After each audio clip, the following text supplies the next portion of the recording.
what it appears like at the moment is the Chinese authorities seem to be taking action or focusing their action on food prices. Yes. But the inflation story is much bigger than just food, isn't it? Oh, yeah, indeed. But however, the food prices is rising by 10%, which is much more than the headline figure of 4.4%. And the reason that why the Chinese government is actually so interested in inflation is that it was actually probably one of the major causes that caused the 89 protests. The Tiananmen Square protests. Because, I mean, one of the big reasons is food actually account for almost close to 40 to 50% of the lower income families' expenditure. Okay, so the authorities are targeting that because it's politically sensitive, but Yes. there are other fires to put out, if you like. I mean, one of them, obviously, there's been a massive amount of bank lending. I mean, Yes. there's been a huge amount of cash flooding through the economy. Is the government, do you think, going to have to raise interest rates to try and cut back on the spending, on the borrowing?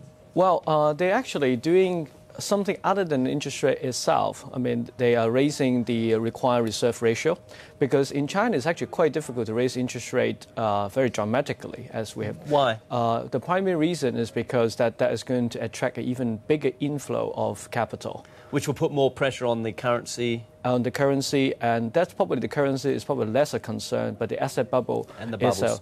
itself is probably much more a serious concern because that would create a major wealth effect that will increase consumption. Okay, so can the government, in your opinion, effectively combat fighting inflation without raising interest rates dramatically? I think so, if they are determined enough.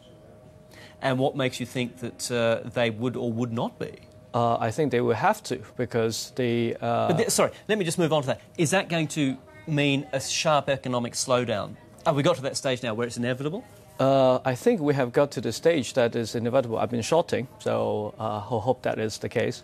And the trouble is that if the cities themselves are having some trouble, it's probably quite okay.